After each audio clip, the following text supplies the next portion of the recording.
कि हमारे समाज में आपको हर घर में अशांति दिखाई देती है कि हर घर में अशांति फैली हुई, जबकि हमारे सब घरों में लगभग सभी प्रॉस्पेरिटी है और चाहे कितनी कार बंगला कोठी सब कुछ है, उसके बाद भी हमारे घरों में अशांति फैली हुई है।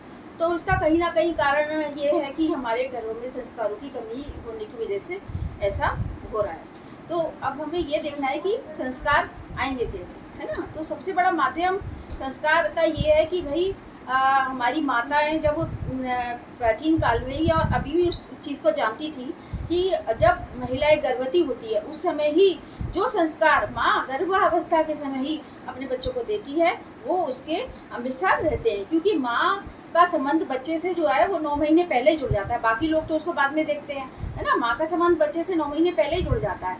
अब इस कंडीशन में ये होता है कि हम अगर उसी समय गर्भावस्था के समय ही हम अपने माता का आचार विचार व्यवहार और जो है दिनचर्या बदल करके अगर हम उस समय माता के संग जो भी हम जिस तरीके का भी व्यवहार रखेंगे तो फिर वो असर बच्चे में आएगा ही आएगा, है ना। माता का प्रभाव बच्चे पे बहुत पड़ता है। तो हमारे गायत्री परिवार में षोडश संस्कारों में है, सबसे पहले आता है गर्भ संस्कार, है ना। उसको 3 संस्कार होते हैं इसके, लेकिन गुरुजी ने सबको एक कर दिया, गर्भ संस्कार का नाम दिया। तो उसमें ये था कि आप उस समय जो गर्भ संस्कार के समय ही जो संस्कार उस समय बच्चे के अंदर डाले जाते हैं हवन विधि के द्वारा, या जैसे भी हम पूरी एक हमारे यहाँ माँ की पाठशाला भी चलती है, तो उस समय ये उस वक्त जो माँ को आचार विचार व्यवहार दिनचर्या बच्चे माँ की होती है उसी वही चीज़ बच्चे में आता है। तो हम इस तरीके से शुरुआत से ही गर्भ के समय से बालक के अंदर संस्कार डाल सकते हैं, क्योंकि माँ ही है जो बच्चे के अंदर संस्कार डाल सकती है। और संस्कार से ही व्यक्ति और व्यक्ति से ही परिवार और परिवार से ही हम समाज और समाज से ही हम विश्व का निर्माण कर सकते हैं। तो ये हमारे ऊपर है कि हम किस तरीके से आने वाले बच्चे को हम करें, तैयार करें आगे के लिए। ये जो है गर्भ के समय ही हम संस्कारों को डाला जा सकता है। उसका उदाहरण मैं दूंगी कि देखिए रावण से ज़्यादा धनी, रावण से ज़्यादा ज्ञानी, रावण से ज़्यादा टेक्नोलॉजी वाला, रावण से ज़्यादा धनवान कोई भी व्यक्ति नहीं था, पर आज हम उसका पुतला जलाते हैं। कारण क्या है? क्योंकि संस्कारों की कमी रही, है ना।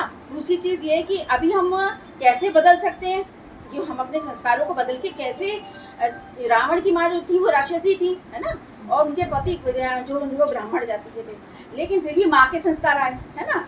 तो माँ एक कैसे बदल सकती है अपने बच्चे में संस्कारों को, वही मैं बताना चाह रही हूँ। कयाधु की कहानी मैं लूंगी यहाँ पर कि कयाधु जो थी वो हिरण्यकश्यप की पत्नी थी, है ना, राजघराने से थी, पर हिरण्यकश्यप राक्षस प्रजाति के थे। तो वो चले गए तपस्या करने, तो उनकी पत्नी को जो था इंद्र लेके जा रहे थे। अब उन्होंने कहा कि भाई नारद जी मिल गए उनको, उन्होंने कहा भाई तुम नहीं इनको ले जा सकते, गर्भावस्था स्त्री को तुम नहीं ले जा सकते हो। तो वो उनको अपने आश्रम में लेके चले गए, है ना। और आश्रम में पहुंच करके जो है उन्होंने, कयाधु राजघराने की थी, फिर भी उन्होंने आश्रम के आचार विचार और व्यवहार का पालन किया, अपनी दिनचर्या को आश्रम की हिसाब से बदला। और उन्होंने योग ध्यान जप तप स्वाध्याय, है ना, ध्यान, इन सब चीज़ों का पालन किया। तो फिर उसका क्या रिजल्ट निकल के आया? भक्त प्रहलाद जैसे बच्चे ने जन्म लिया। तो वो कहने को कयाधु के जो पति थे वो भी राक्षस जाति के थे, लेकिन कयाधु के हमने दिनचर्या को बदला, कयाधु के वातावरण को बदला गया, तो फिर भक्त प्रहलाद जैसे बालक ने जन्म लिया। तो यहाँ हमारा पूरा इतिहास इस चीज़ से भरा हुआ है कि कैसे माता निर्माता भवती, माता ही निर्माण करती है बच्चे के भविष्य का। तो ये बहुत ज़रूरी हो गया हमारा पूरा इतिहास। चाहे हम ये देखिए, आप अभिमन्यु जो थे माँ के गर्भ से जो है कि उसको चक्रव्यूह को